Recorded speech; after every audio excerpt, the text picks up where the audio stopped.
Donc nous devons faire beaucoup plus, nous devons faire beaucoup mieux pour l'éducation préscolaire, parce que tout se décide là.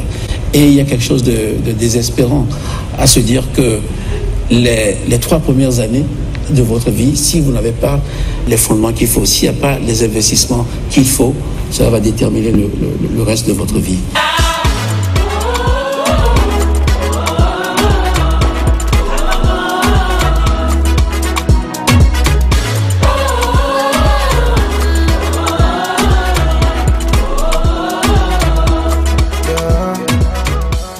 La question de l'éducation préscolaire est importante parce qu'aujourd'hui, c'est le parent pauvre du système éducatif. Oui. Je crois que c'est là où nous investissons le moins.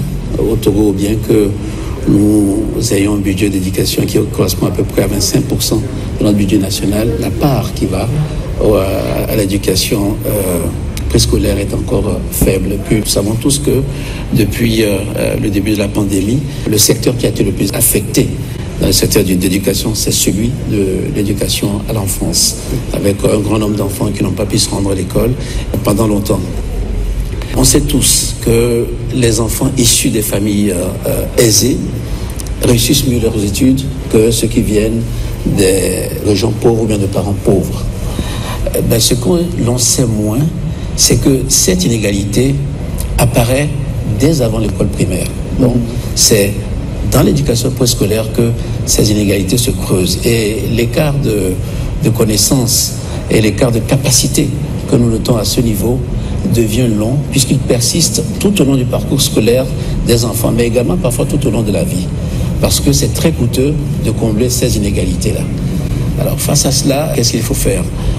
Il faut, je crois, promouvoir ce qu'on appelle l'éducation inclusive, c'est-à-dire offrir aux familles dans les régions les plus défavorisées, aux familles les plus pauvres, la chance également de profiter de cette éducation à l'enfance.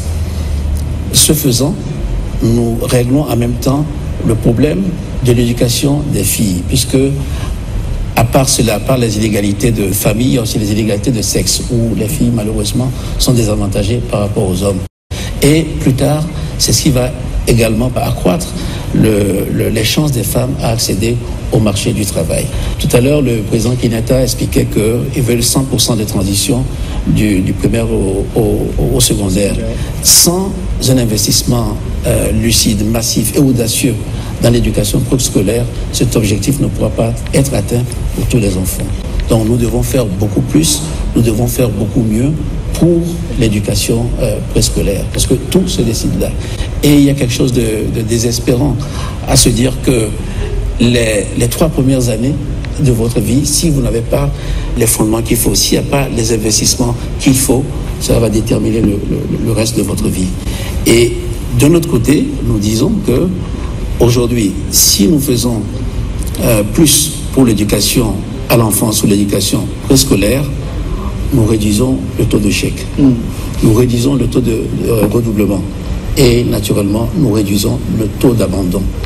Et donc, une jeunesse mieux éduquée, une jeunesse plus éduquée, c'est un pays qui certainement sera plus prospère, puisqu'on dit toujours que la jeunesse est l'avenir d'un pays. Et donc, dans notre cas, la jeunesse, c'est l'avenir de notre continent.